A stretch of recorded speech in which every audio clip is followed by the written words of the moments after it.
Good Wednesday morning, guys. My name is Jerry Miller, and this is Real Talk with Keith Smith. Thank you kindly for joining us. It's an absolute pleasure to connect with you through the I Love CVille network on a show today presented by Ross Mortgage and Scott Morris. The man moves mountains for his clients. The man is who you should call if you'd like to finance a home purchase, a vacation property, or refinance your current home. Scott Morris of Ross Mortgage. Judah Wickhauer, our director, Keith Smith, the distinguished gentleman, on set today, and that makes us quite happy. This is 2 days in a row that Keith Smith has been on set. I love him. It didn't even take. I love him dearly. He knows I do. Judah Wickhauer, let's studio camera and maybe a three-shot. Gentlemen, it's a Wednesday. Good morning.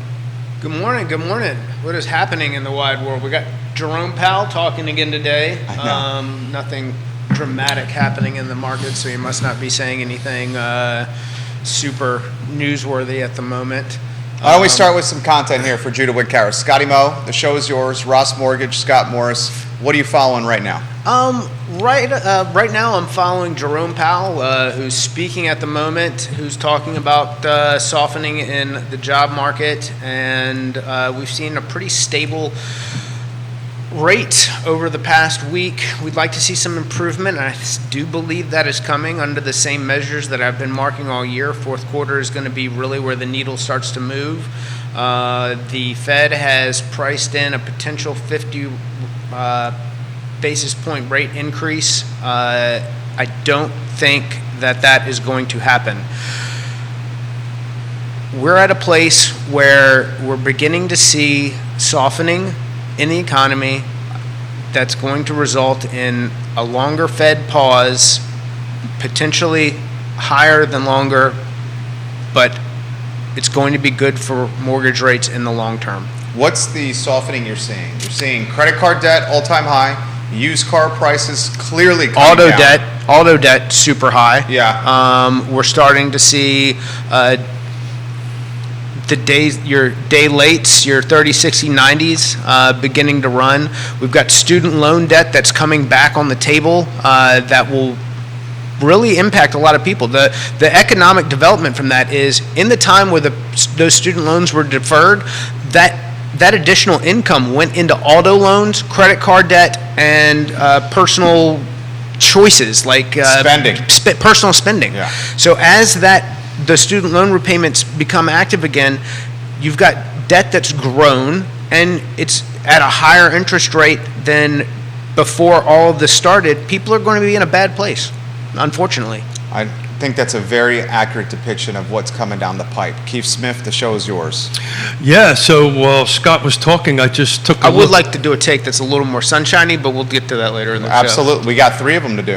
We have 3 of them to do. Keith Smith, John I need Blair, to work welcome on my to the tan. show. Throw some Okay, sunshine. I'll throw this some way, buddy. sunshine. Throw some sunshine. Here's the thing. What he's saying is truthful, though. Yeah, totally. What he's saying is very accurate. Totally. But and about the information I'm about ready to share isn't any more rosy either. But yeah, where you were talking about Powell, I was thinking maybe the people really want to listen to Jerry, Scott, and Keith. Don't listen to that guy anymore. Listen to us. That being said, I just took a quick look at this week ending today, 6/28 going back. Actives coming on is 51 in the car footprint. And because somebody who sits across from me taught me how to take pictures and stamp all of them. June 27, 2022, a year ago, 102. So we're less than 50% where we were as far as actives go. So, the market is definitely, as far as activity goes, what we say? Got to get worse before it gets better. We're getting worse. We see rates improving. Inventory to follow. We're in it, but I think we're turning the page. What are we at? 7-1 for decent credit? No, you're in the 6s still. Yeah? Yeah. 6-9? Obviously, it all depends on the person. Let's say 6.625. There you go. How's your applications looking? Good. That's a number I'd like to track a little bit more. Ebbs and flows. I feel like a couple weeks ago we kind of went through a belly and then had a big flurry here in the last 7 days. What about your contract? What about your contact to contract? That time is continuing to grow. That's talk about how important that is. So contact to contract is the time when somebody comes in, completes a mortgage loan application, we send a pre-approval, and then the time it takes them to get under contract on a property. Now, for some people, that time's very short. They may be making a very strong offer. They could be putting enough money down to where we have an appraisal waiver, and they get an offer accepted that very weekend. But for somebody who's shopping at a lower price point, let's say less than $350,000, there's a scarcer amount of inventory available to that person, and they're competing with more people in getting those contracts accepted. So that's where we see this timeline grow, especially if they have specific needs like school districts or counties or time from work as far as distance of travel. Those types of things can make it very competitive in being in the place that you want to be at lower price points. Are you seeing contract prices kind of going up, right? I know it's hard for you to take a look at that, because you're not looking at unit to unit, but is your average loan going up? Average loan amount is increased. Yes. Increasing, so therefore if your average loan is increasing, therefore sales prices are increasing. Is average loan amount increasing because sales price is increasing, or because down payment is decreasing, or is it both? Great question. Is down payment decreasing because cost of living is becoming more expensive, so there's less income? No, I think your typical buyer, depending on the situation, my advice to everyone is if you're not putting down 20% to go conventional and remove mortgage insurance, PMI, or potentially putting 10% down FHA, because then you're in a role that the mortgage insurance is only removable for FHA with a down payment of 10% or greater after 10 years. Now, with that said, if you're trapping additional money in a mortgage, there's no true benefit, especially right now when you are most likely going to refinance this loan inside of 12 months. Why would you go and trap money in that you could be using for other debts, lifestyle choices, whatever you've got going on, as opposed to trapping it into a mortgage that you have to pay to get that money back out if you need it? That's a good take. Why don't we strike the first sizzle reel, because it was specific to Jay Powell and very timestamp oriented. That right there is the second one. The first one was Keith's question to Scott on applications. And now we've got two sizzle reels that are a bit more rosy. All right, rosy. I like it. A bit more rosy. That's called branding. Is that really? That's called branding right there. Keith Smith, jump in here, my friend. We just got branded, brother. Okay. So I wanted to add a little bit to that, which may be another sizzle reel. I'm not that I'm in control of that. Give a quick 101 class on PMI, right? How much does it cost? An average buyer, what does it do, and how do I make it go away? Because I get these questions all the time. Oh my God, if I'm not putting 20% down, I'm paying PMI. But what really is the impact of PMI on the average buyer as far as costs go, right? And what is the purpose of it? And then how do I make it go away? On the fly, I can get into the factor that you're going to pay, but most people aren't going to understand that for the purpose of a sizzle reel or talking point on the show. Why don't we jump in? I'll give some broad strokes. So let's say on easy numbers, $500,000 loan with 720 credit or better. 5% down, you'll be paying mortgage insurance of around $200 a month. Got it. So I just want to put this in perspective. On a $500,000 loan, you're paying $200 on PMI, but you're keeping per month. Yes, I get approximately. Plus or minus, right? Yeah. This is a talk show. We're not going to hold you anything to it. But the point I'm trying to make is, then you get to keep all your cash. Correct. Right, and that's the point you're trying to make. You get to keep, if you have it, Now, you get. all right, let's say, all right, for this purpose of this exercise, let's say that you've got the cash, and you know that you're going to refinance this loan inside of a year. Like, this is a thing that's going to happen. You keep the cash on the sidelines, you refinance, you put the money in then, because that's going to be the most effective way to get you to the lower payment in the future. So let's play for devil's advocate for the sake of a talk show, to steal Jerry's line on it. I'm really good at plagiarism. I think that's a really good thing. I think the human race is good at plagiarism. Yeah, absolutely. It's what makes us tick. You're not that original. There is No one remembers Tom from MySpace, but they remember Mark from Facebook. There you go. That's called plagiarism. That's First to market gets slaughtered. Second to market stacks the paper. There you go. Well, nothing ever original really has been thought of anyway. It's always been reprocessed at somehow. Just look at movies. There you go. That's true, right? Yeah. Smith just kicked in. I was having a conversation in an elevator at the wedding I was at about the Flintstones. Go figure. I love the Flintstones. But do you know what the Flintstones is a reboot of? Another classic TV show.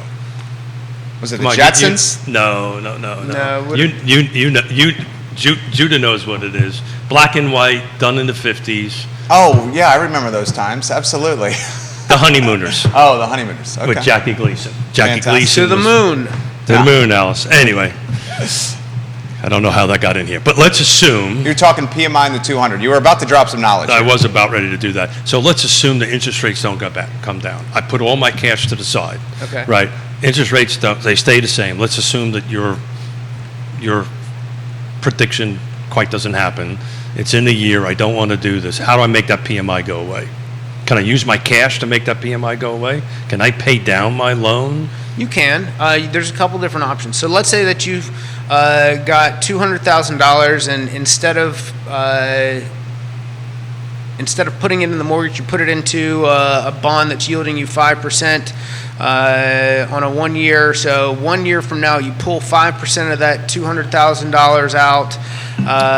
You pull the whole $200,000 out plus the 5% that you made on it, and then you dump that money back into the mortgage. You potentially could recast the mortgage with your current servicer, then pay for an appraisal by that servicer to come out, and then have the current value and the current loan amount show Yes. that you could remove the mortgage insurance.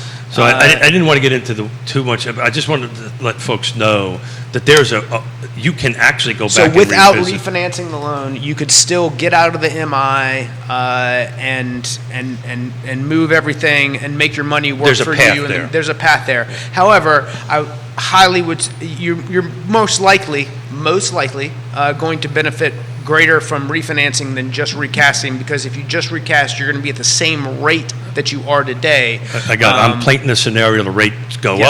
up. What percentage of your clients that finance loans with you and Ross are putting 20% down? Percentage of my clients, I do a lot of Govy, so FHA, VA, USDA when it's viable. I would say I probably do 20% conventional and 10% conventional where they are putting 20% down. So you're talking a third of your book of business? That are where they're, I'd say a tenth of my book of business is putting 20% down. Okay. That's what percentage are your clients doing? Very rarely. It's 20%. Very rarely you will see a 20% down. Wow. Very rarely.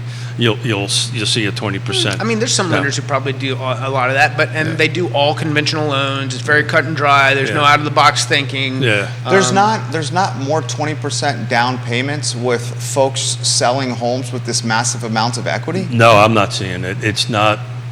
It's not, and we're seeing homes from $200,000, $300,000 to $800,000 to $1 million, and they're generally following Scott's path, right? They're even at 6%, 7%. They're using other people's money. They're keeping their cash, assuming they have it, to go ahead in whatever portfolios that are making a little bit of money for them, and they are, for the most part, I will tell you, of the 24, 25 closings we've had this year so far, personally, man, I could probably count on one hand it was 20%. Wow. But they're all following this path of okay, let's see what the refi. It's the reason I wanted to ask Scott the question is, if the interest rate doesn't go down, what does that look like, and how do I make my PMI go away? So thank you for answering that. You're welcome. Questions coming in. Jason Howard on Rio Road, King of Rio. Student loan payments, Scott mentioned, resume in October. Lots of retail goes in the black due to the holiday spending in Q4. He's right. Do you boys think the resumption of these student loan payments will have a significant impact on holiday spending come Christmas time? I say absolutely. I think yes, and you're also going to see that credit card debt continue to skyrocket. Yeah. That's We're at an all-time high in American history right now with that credit card debt. That scares me more than anything. Hey, we got a government that says, just let it ride, baby. They do say let it ride. I'm quite nervous about the credit card debt as well, and he's highlighted the auto loan debt is mounting, and we're starting to see, as he's also said, it's all over the national news, folks behind on payments. Yeah. On these vehicles. And another interesting wrinkle, you follow the national news, the car values are dropping fast. So a lot of these loans... So they went up so fast, but a lot of these loans were done on values that no longer are there on these vehicles. You talked about that maybe 8 or 10 months ago, and that legitimately is happening right now. Mm-hmm. So folks owe more money on vehicles than the vehicle is actually worth.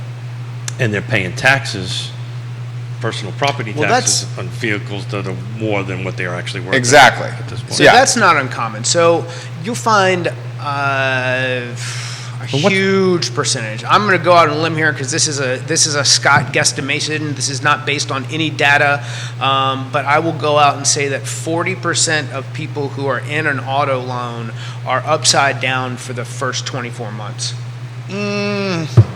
I don't know about that. Because you're saying the car shocked. Because you're saying a brand new vehicle, as soon as you drive it off the lot, depreciates 40%, and they took the loan on the full sticker value. Yeah.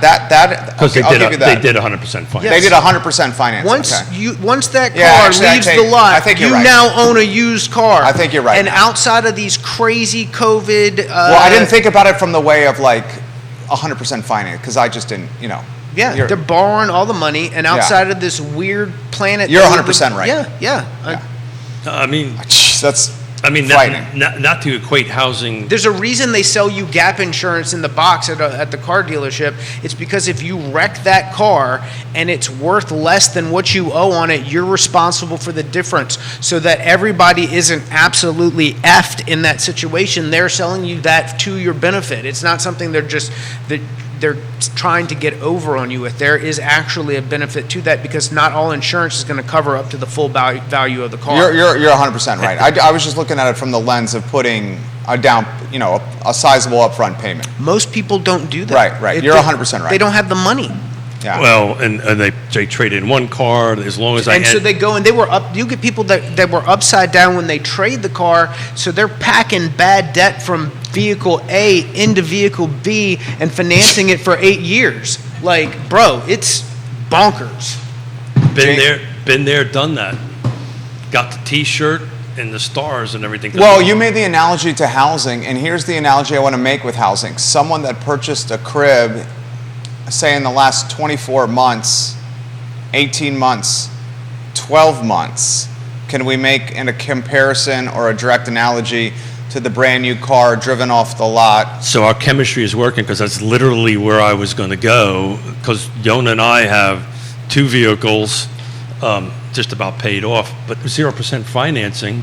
They're 4 or 5 years old. I'm not going to buy another car. Now, we don't put a lot of miles on the car. We take care of them. They're less than 50,000 miles on them. They're 4 or 5 years old, really great condition.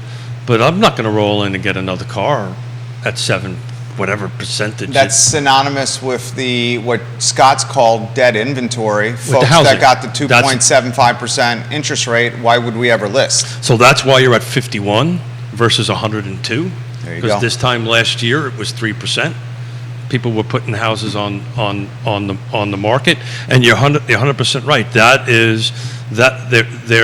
There are a couple of things that are pressuring the inventory market. That's one. The second one is people. I just read a report this morning on NAR. Now haven't had a chance to dig in and fact check it, but they're talking about people staying in homes for 13 years now. So we went from 5 to 7 to 8 to 13 years in the last few years. So folks are staying in their home longer. They're not selling unless they absolutely have to. The buyers are out there. There's a huge pool, but the inventory is shrinking. You asked me how long this inventory crunch is going to stay. I put another. We talked about it last Wednesday, and I'm gonna. I think we got a total 10-year window, and I think we're about 5 years into it. We've been all over this topic here. I'll tell you, and the man is watching right now. John Blair, you legitimately put this on my radar, I think like 20 months ago. And I want to give that man some props on that. I think we should also highlight a new partner of Real Talk with Keith Smith. Please, thank you. You'll see the branding and logo on screen. Jeremy Rowe of Goosehead Insurance, a new partner of Real Talk with Keith Smith. We could see Jeremy Rowe in coming You're going to weeks see him on in the set. coming shows, because that whole conversation about insurances and gap insurances and all that stuff, that's the expert to answer that question and how that actually works. But yeah, welcome to Jeremy. Take a look at Real Talk with Keith Smith. Pull down the partner tabs. Support the folks, because Is it on the partners tab? soon to be on the partner Soon to be on the partners tab. All right, it will be on the partners tab by the time the show is over. But the point is, those support those folks. Those folks let us do what we do. Well, every day. and you've personally vet them. I personally vet them. We do Yeah. business with every single one of them. Yeah, you vet them. These are the people you can trust. Jamie Turner, mayor of Gordonsville, repping the pep and Culpeper. Did you see any of the data points I posted yesterday on Airbnb? I did. not. You did? I did, yeah. It was Phoenix, which was the two cities that got hit really hard. I'll call It the was Phoenix and maybe Vegas, if I remember correctly. Airbnb revenue in 10 cities is collapsing, Scott. Yeah. I'll give you these data points. I don't know this town. Is it CVille, Tennessee? CVille? Revenue in this particular municipality in Tennessee is down basically 50%. Phoenix down basically 50%. Phoenix. Austin, Texas down 46%. Myrtle Beach 45%. San Antonio 44%. Asheville 42%. Salisbury, Maryland 40%. Nashville 40%. Denver 40%.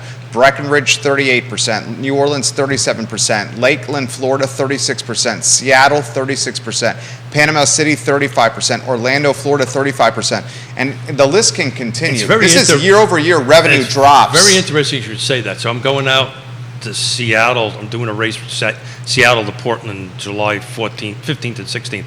I can't get an Airbnb in Seattle. So it's really interesting. Revenue is dropping, but the availability.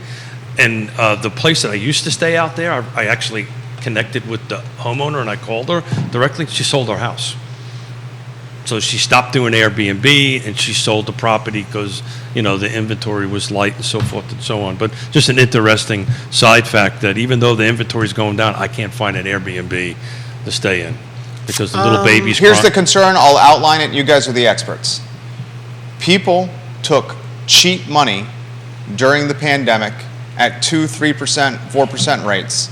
They bought Airbnb properties because, hey, it's cool to be a business owner. It's easy to be a business owner. Running a small business is sexy. I saw it on Shark Tank, yada, yada, yada. Okay? Then they have success with these Airbnbs. Here's what's happening. The values of those houses have diminished. The loans these people got in a true, more legitimate interest rate environment, they probably would never have gotten those loans. And now the speculation is, at least in these 10 cities, and they have a list of 50 where it's a third down year over year in America, that this could create a turnover of housing. Maybe it's the inventory we need, okay? I don't think the volume is that I don't think the large. volume's there, Yeah. but people are basically saying they got Airbnb revenue that's not what it used to be at homes that aren't valued at what they used to be anymore. Well, the government. I disagree so with the value. Fannie Freddie called the Tremendous. So this started a while Yeah, ago but Phoenix when they I would agree placed with. Boston, no. they placed LLPAs on second home purchases. Second homes used to price like a first. So your interest rate for buying a second home was just like buying a primary. There was no hit there. Now it's your 3/4 of a point or greater in a second home purchase than primary because the thought was, where is all of this second home purchasing coming from? Because a lot of it wasn't true second homes. It was for this. And I talked about this on the show a year ago. And I think now we're starting to see, again, when I talk about the M2 money supply and the softening of inflation, the deacceleration of, or what's the, there's a phrase, the viewers and listeners can help you out. We can help you out. We'll walk it through. It's not magnificent. It's the what Jesus' birth was also called the. Anyways, Jesus' birth. The immaculate de-inflation or Immaculate immaculate disinflation is what my brain can't find. What is that? That is, inflation came on so fast, and inflation is going to disappear so fast. There's an entire group of financiers and economists who believe that this is the case. Huh. And it's funny you should say that. I was actually reading this on Market Watch yesterday, the exact same thing about, did we really have inflation? Well, this goes into Scott's, anything's transitory if the timeline's long enough. I knew that I knew that was I know Scott pretty well. I feel like we are in that pocket at the moment to get there. There's some things that will make it a little stickier, some wage growth and housing increase, that those are realities that we're just not going to be able to undo. But a lot of this money that was pushed into the system has been spent at the consumer level and has been raked in by the government and entities that are corporations that are not going to release. Like, bro, Apple's got like $200 billion in cash.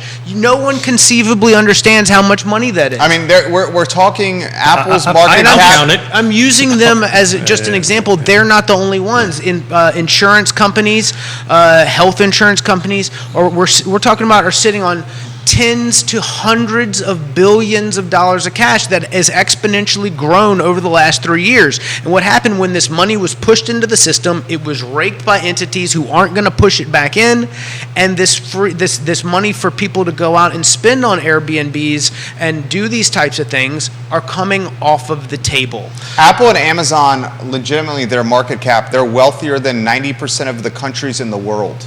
Mm-hmm. Think about that. Apple and Amazon have more cash to deploy and cash on hand than 90% of the countries in the world. And they grow that with bond issuance, and they've actually gone in and said, we're not going to release new bonds now because now is not the rate environment that we need to do that.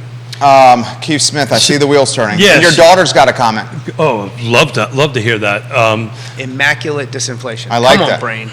I like that.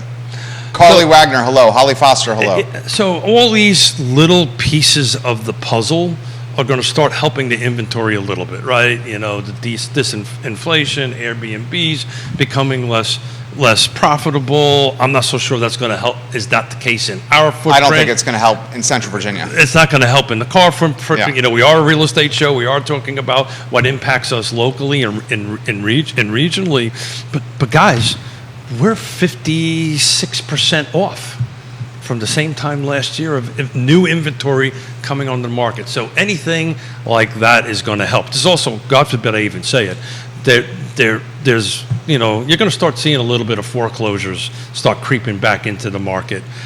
These are very low single digit numbers. They're not huge amount, but it's going to be a little bit into it on it. But what really needs to help, and I can't believe I'm going to, I just don't know what the impact's going to be. But if interest rates drop again a little bit, I think you're going to see that inventory pick up, a little bit. This from Yvonne? Yep, Yvonne. She's given Scott props. She has undoubtedly said Scott Morris is the person to use to finance a home purchase.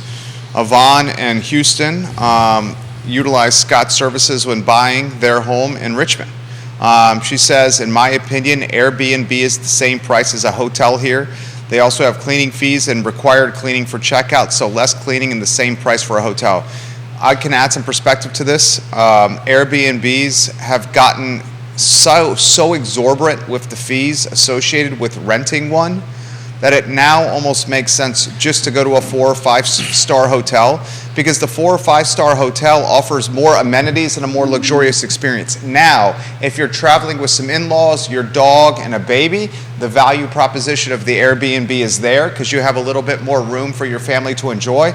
But if it's just you and your honey and you're going somewhere, or me and a bike. or you and a bike, why wouldn't we go to a 4 and 5 star hotel instead of an Airbnb? So here's it's more luxurious. So here's the problem, Yvonne, and here's the problem where Yvonne lives. So the city of Seattle is kind of, It's an anomaly. No, it's an anomaly, but in a way, it's a lot like Charlottesville, much larger. But most of the city is single-family detached homes by some huge percentage amount. There's no hotel near where Yvonne and Houston live right now. I have to go downtown, which is a pain in the hiney to go down there because you got to go down I-5, which is a pain in the hiney to go down there and do this. So I can't get a hotel that's within walking distance of Yvonne's house, but I can get an Airbnb, assuming they were available. But anyway, we're between 30 to 50% down in volume. That 30 to 50%, I think, is going to stay flat for quite a while before the inventory starts creeping back up. I'm just looking at days on market. This is an interesting comment from Jennifer, who's watching in Belmont. Hasn't the inventory season gotten behind us already? She's obviously highlighting the spring season. You're the expert. You've said many times on the show, maybe that's not so much the case anymore. I think this year's kind of feeling a little like normal, but not. Maybe yes, maybe no yes, right? But the reality of it is I can think pretty much since COVID on out, this whole seasonal thing is out the window. Woody Fincham, that is the exact Hey, Woody. graph that I highlighted on the I Love CVille network last evening, the one that you sent to me about the Airbnb collapse being real. He's highlighting 10 markets, actually 15 markets where the collapse is real.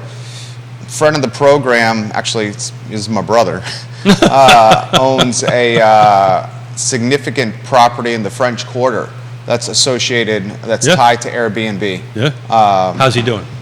Right now it's full, but I know for a fact he's watching this closely. He also has a property in, where's the spot in California? Is it Judith, Palm Springs, the desert? Yeah, yeah, my sisters live in Palm Springs area. Yeah, he's got a 4-bedroom, 3-bath in Palm Springs as well that he's Airbnb-ing. So he's watching this extremely closely. I think that's just that. All right, so there are some places in some areas that drive enough tourist destination that will always continue to rent but bring a smaller premium. And there are places where people stuck these things here, there, and everywhere that just won't drive rents. And that's okay.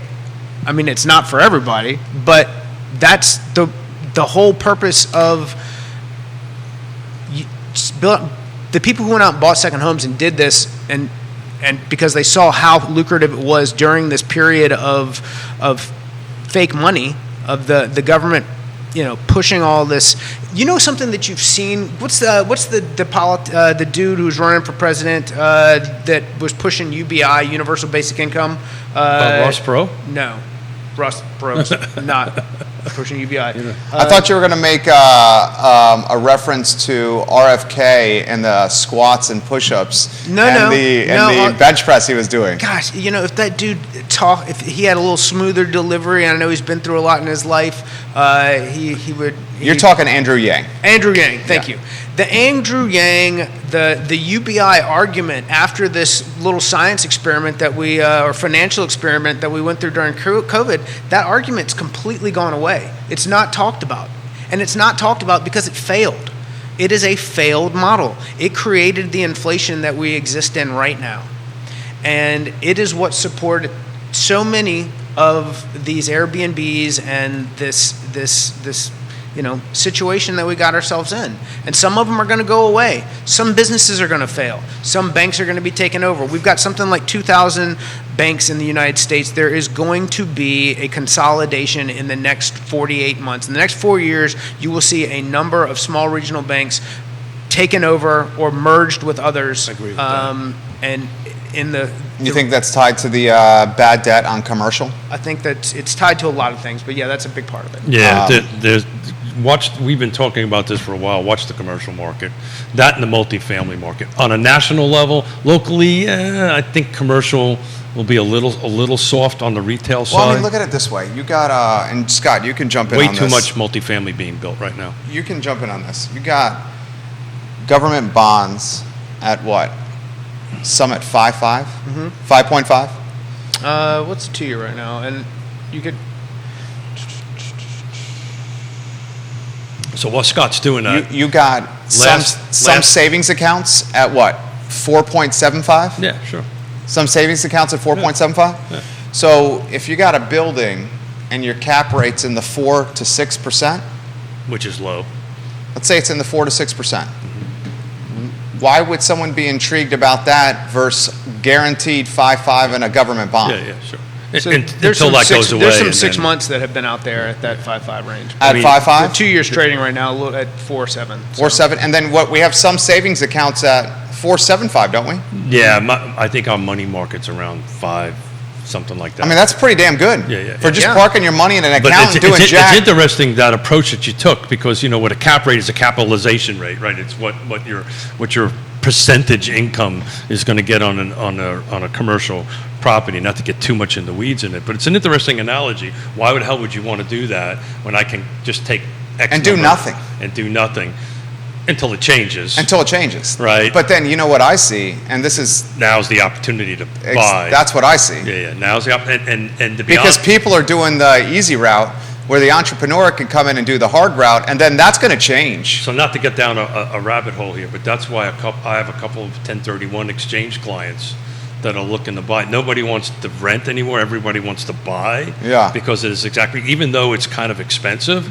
but if they're doing 1031 exchange, it's not expensive because it's cash, 1-for-1 cash, over with that expecting to happen. Carly, Carly, I really love when I you watch just literally the program. got a text from a client about Airbnb collapsing an article. Carly Wagner says Scott Morris for president.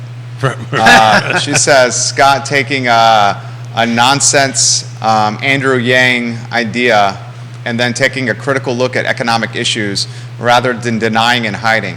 So we should offer Very a second interesting. side I've to got this. a client watching the show who has a bunch of Airbnbs. I'll leave the name out. That just texted me the same emailed me the same article. He has a bunch of Airbnb. His is doing well. He's got an 80% occupancy rate. He's got 4 of them. I believe it's 4 units on a property in Albemarle I mean, County. explain to me how universal basic Don't you income. love this show? Universal basic income is not socialism. Universal basic income is this: you have the populace, and the populace is going to get from the government income for their lives. How is that not socialism? Well, I'll take it one step further than that because I lived it for 6 years. That's kind of the basis of the socialist Soviet system, right? It basically encourages people not to work. Yeah.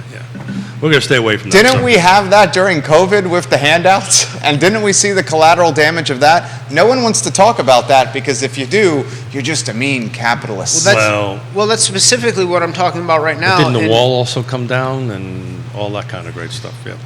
And that's specifically You got what to I'm live talking that. about. You got to live that stuff to really understand. No, I understand that, and I understand that those COVID payments. What was it? The PPP stuff? Is that what it? Sure. You know, I understand that saved millions of people. I'm not trying to take the empathy out of it. No. And somebody But we who's- got in this position because of that. If somebody part. who's watching the show can All get right. this, I was listening. I'm to gonna blow the whistle on that. So all of that, you can't 3 have minutes, the yeah. government tell everybody they can't go to work and then not do anything about it. That was overall a bad call. All the, I'm not going to get into the people, the friends that I alienated and told, hey, bro, you're just dumb, over the fact that the hot takes on COVID and the whole thing. People should have been going to work. You should have been going to the gym. You should have been allowed to be outside. But if the government's going to tell you can't go to work, then they have to step in and make amends. And that amends was that money. And unfortunately, that money put us in the place that we're at today. So the whole argument of UBI behind that, we've shown, is not a successful plan for a society in general. So yes, it is socialism on its face, and yes, it doesn't work. Repeatedly, we've shown that. So somebody Amen, has brother. to. Can I give him some props? Somebody has to research. Judah, it. we worked every day during COVID, did we not? I know we did. We had masks. I was going to the gym every day during COVID. We had masks. We had earphones. We on. gained market share during COVID. We had masks. Our competitors were collecting PPP. I'll just leave it at that. So I heard Steve something. really doesn't want to talk about this. Scott's eager to talk about it. No. I mean, I traveled during COVID to foreign countries, so it's a matter of your comfort level and what you were doing. But what I've been trying to get out is I heard on an NPR, and somebody who's smarter than me can go ahead and look it up, there was some huge percentage of all this money that was given out that nobody knows where it went. I saw it today. It was over $200 billion in Some COVID fraud. $200 billion That's dollars in COVID fraud. I couldn't remember the exact number. So part of not that- only The, did that the all Los Angeles Lakers got COVID money.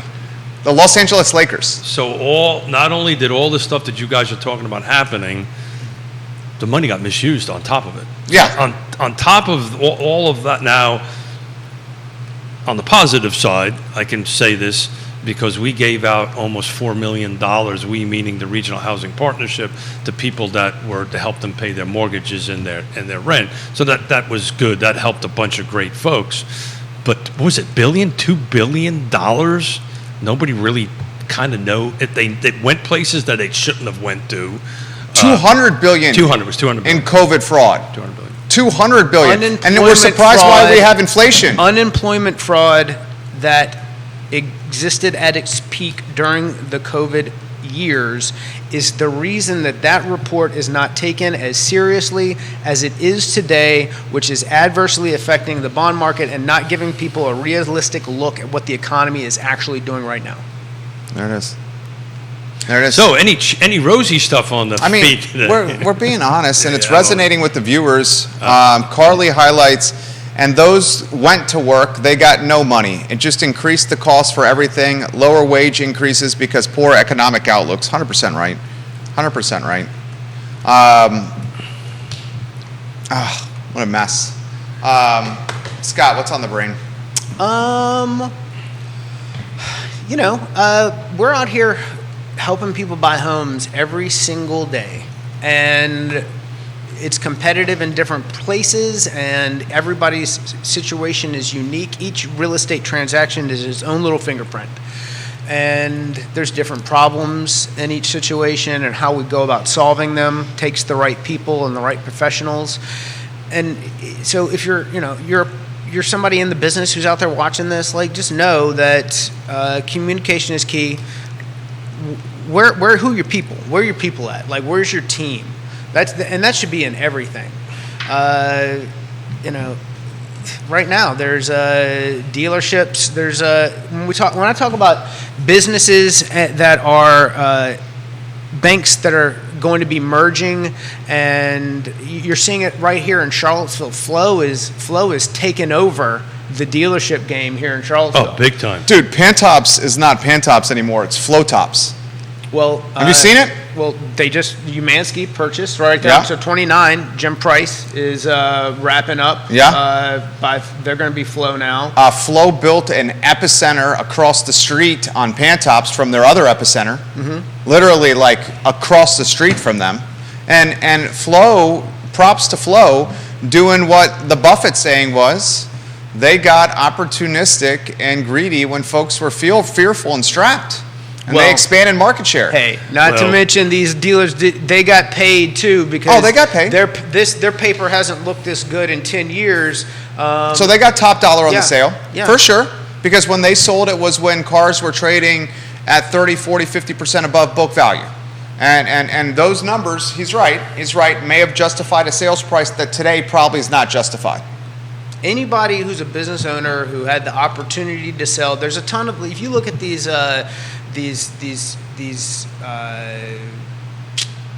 conventions where they put, let's say you're a dentist who owns a bunch of practices, and you've got a group that's out there because there's a whole model in there. I got a buddy on the downtown mall that specializes in that right there.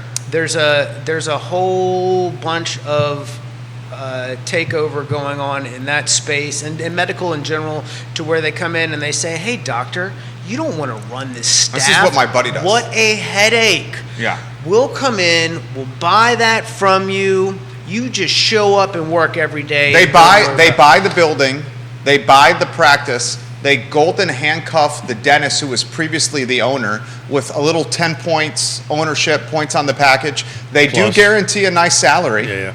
They take away all the headache of running the business. They say you just show up, maintain morale, you get a payday, and they're doing it everywhere.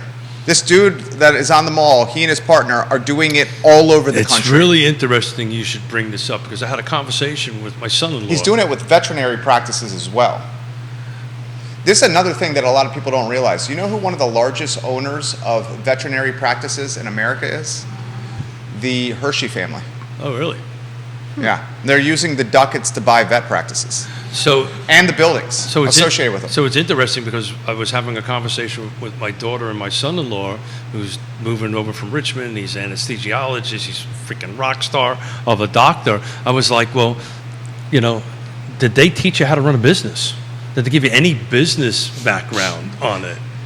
Because these guys are... They're book smart. And the answer is no. Of course not. On that stuff. But hey, I want to go back to Scott. You know who one of the most important, and this is a perfect opportunity for you to highlight a partner. You find me an attorney that is a businessman, I'll be loyal to that attorney for life. Oh, I've got one called Bill Tucker. There it is.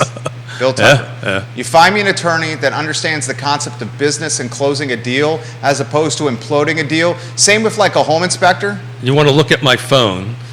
You told me I was not allowed to text you at 5:30 in the morning? I mean, I'm up. I think I might be up earlier now. Well, that goes back That's to my because you're burning philosophy. 2,500 calories, which we need to talk about. I want to be surrounded by but people. I was on the who phone work with him towards at a yes. 6 o'clock this morning Yeah, no doubt. on a deal. Sorry. There's so many people who want to, who I was on a bike at the time. being right is more important than a Yeah, successful yeah, transaction, yeah. and it's. I can't talk high enough about Bill and any of the partners on there, right? It's all about getting the deal done, all about taking care of the client, all about moving forward. But I want to get back to this thing about people are buying houses. So while you guys were chatting, I took a quick look at this 7 days versus the same 7 days a week ago. Would you believe that we've got 94 units that sold? That means this last 7 days, 94 homes actually closed. That means 94 people went under contract, went through the process, and closed this week. A year ago, it was 100. So we still have people buying and closing homes at that same clip, even with a 50% reduction in inventory. So all that is to Scott's point, people are out there buying, people are out there selling. You need to get in the game, just like the security guy I was talking to at Houston's house that he didn't want to get in the game. And now I've kind of convinced him to get into the game and just get a home, do your path, get a condo, get a townhome, get something. Get in the game and start building your equity. That number surprised me. I expected to see a little bit of a bigger delta, but almost the same amount of units closed the last 7 days a year ago as it did just the last 7 days. I love it. Boys and girls, questions, put them in the feed. We relay them live on air. This question's come in the mix. Can Scott walk us through the refinance process when credit card debt is at a high for a household, and how he can go about doing that if the credit card debt has impacted credit score? That's a good question. Do these people already own a home? Do you already own a home? How about you do it from both sides? If you don't own a home, It's going to be pretty difficult. it's going to be painful. Yeah. If you already own a home, you may have a couple different options.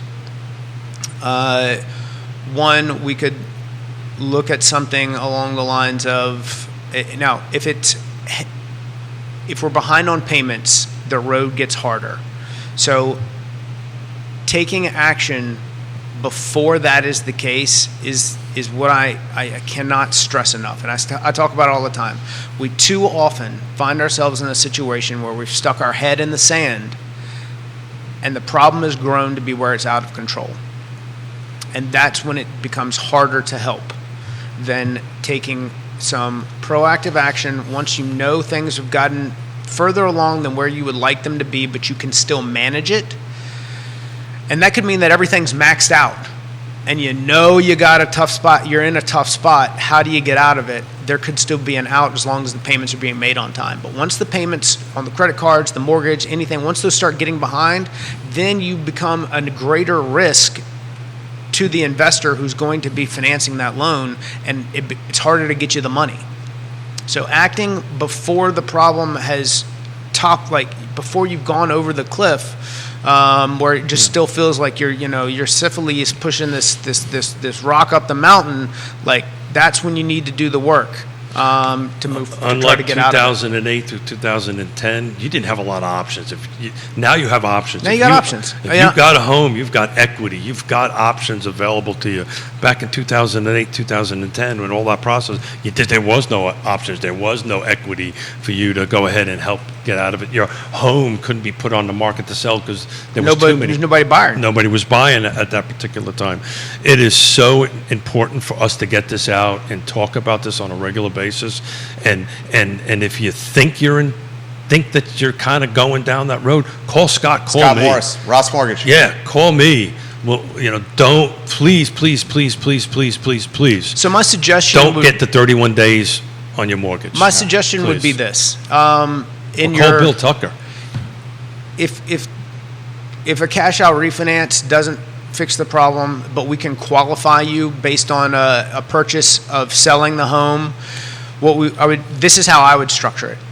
If we can qualify you, knowing that you're going to be taking a higher rate no matter what, let's get that. Let's It's on the table. get that out of our heads and just say that is what it is. Here's what the solution would look like. You've got two choices: paying higher rate or filing bankruptcy. The rate's going to be And high no that'll be matter. impacting You're going to think if you got 800 credit right now, you think the rate's high anyway. Yeah, So yeah, let's yeah. look at it this way. I would tell you to suggest sell the house, especially if you've been at more than 2 years. We've got no capital gains to deal with. Yeah. Sell the house.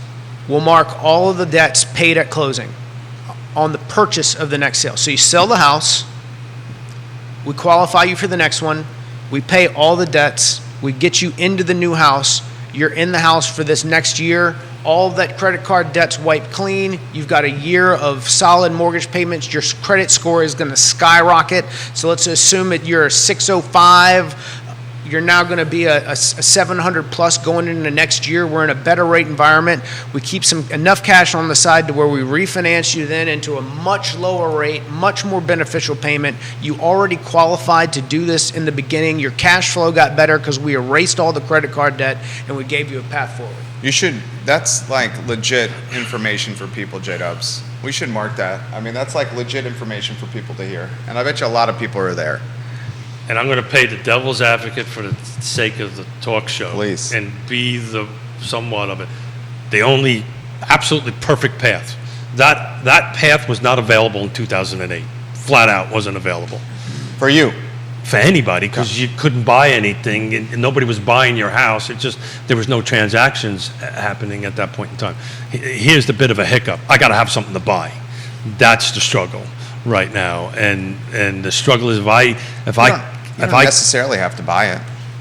Well, the thing you outlined was a The sell-buy, correct? The reason he outlined the sell-buy is because he wanted to help people Did I hear that improve right? their Yeah, credit score. all right, You could sell rent. You could sell and rent. Yeah. Good luck trying to find a renter. But if you sell rent, you're going to have a harder time improving the credit score. But Agreed. you still will have zero credit card debt, and then you can have other mechanisms to improve your score. And you're not filing bankruptcy. That's what I'm saying. Yeah.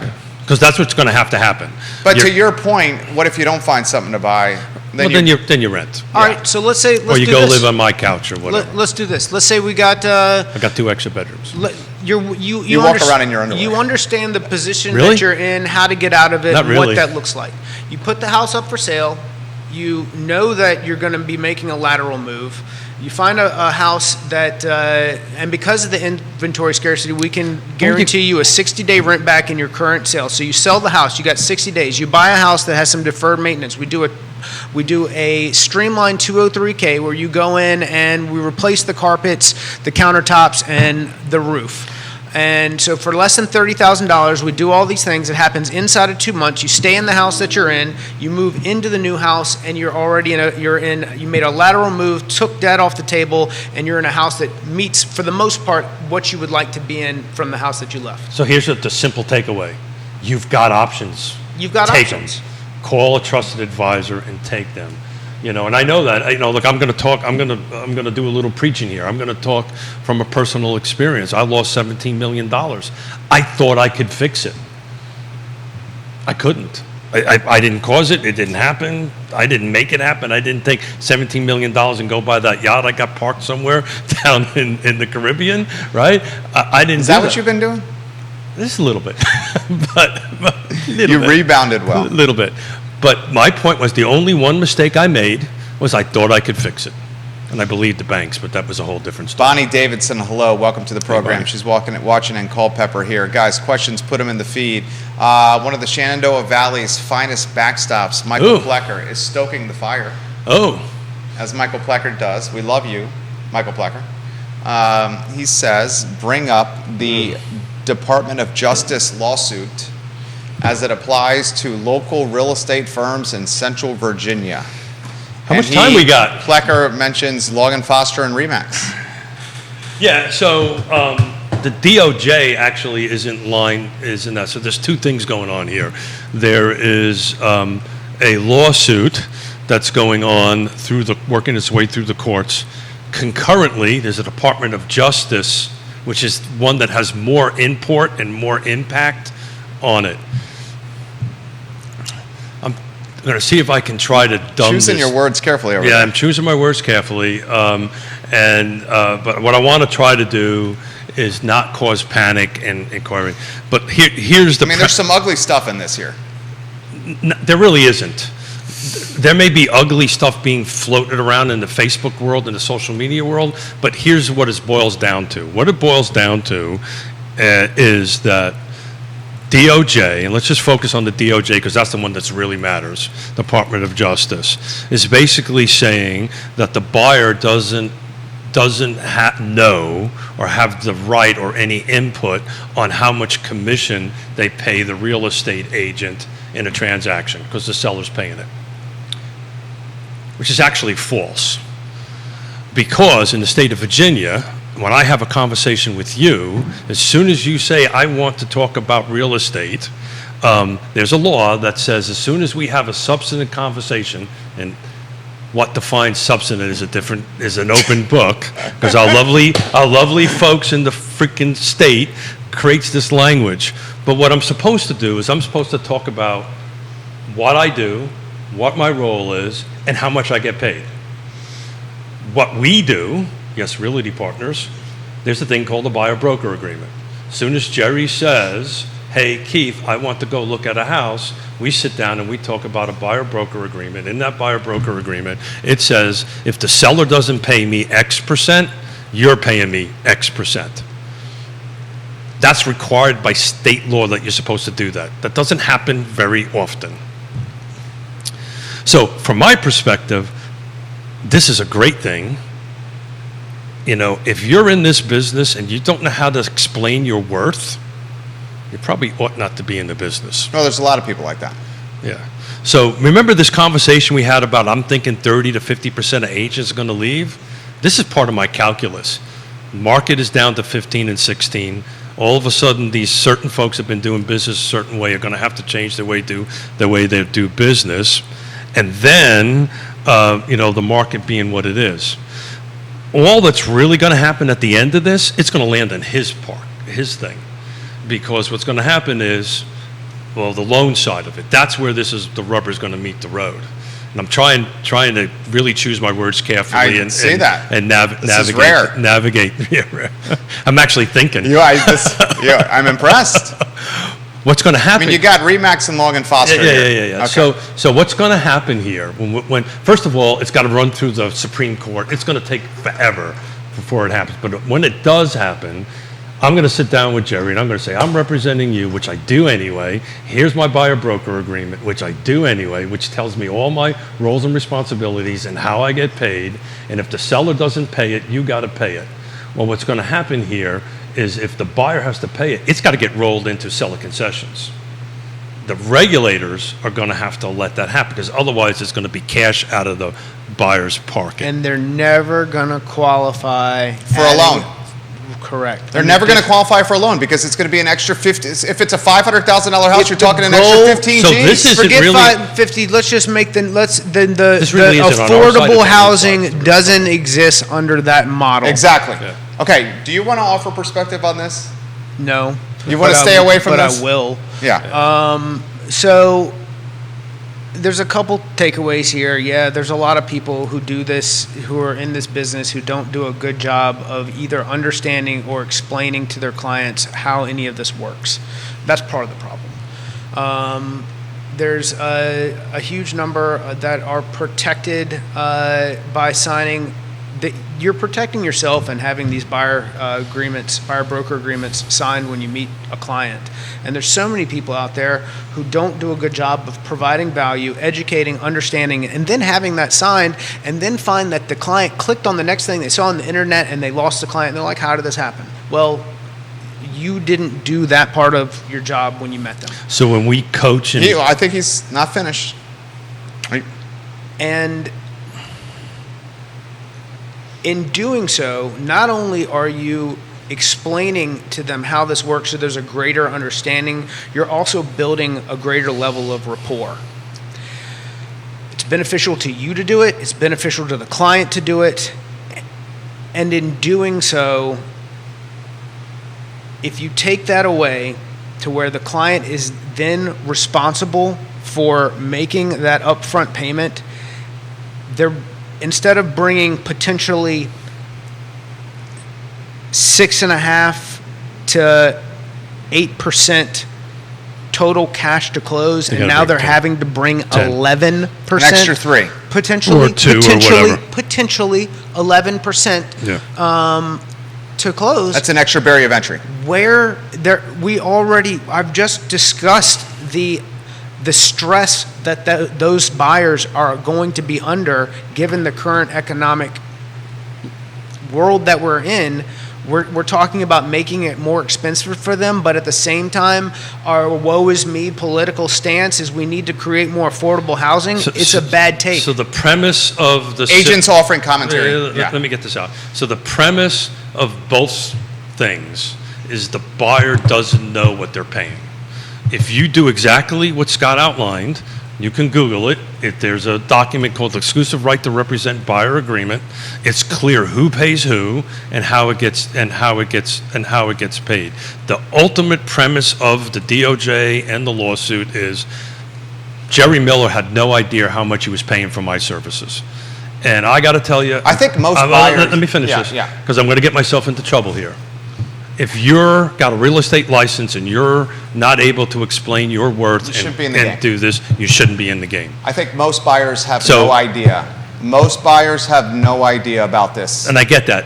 In fact, I would say 90% of buyers have zero idea about this. You So- guys are looking at this from the insider's perspective. So I can tell you 100% who works with Realty Partners knows what they're doing because every one of us makes sure that the buyer understands. You think most buyers understand this, Scott?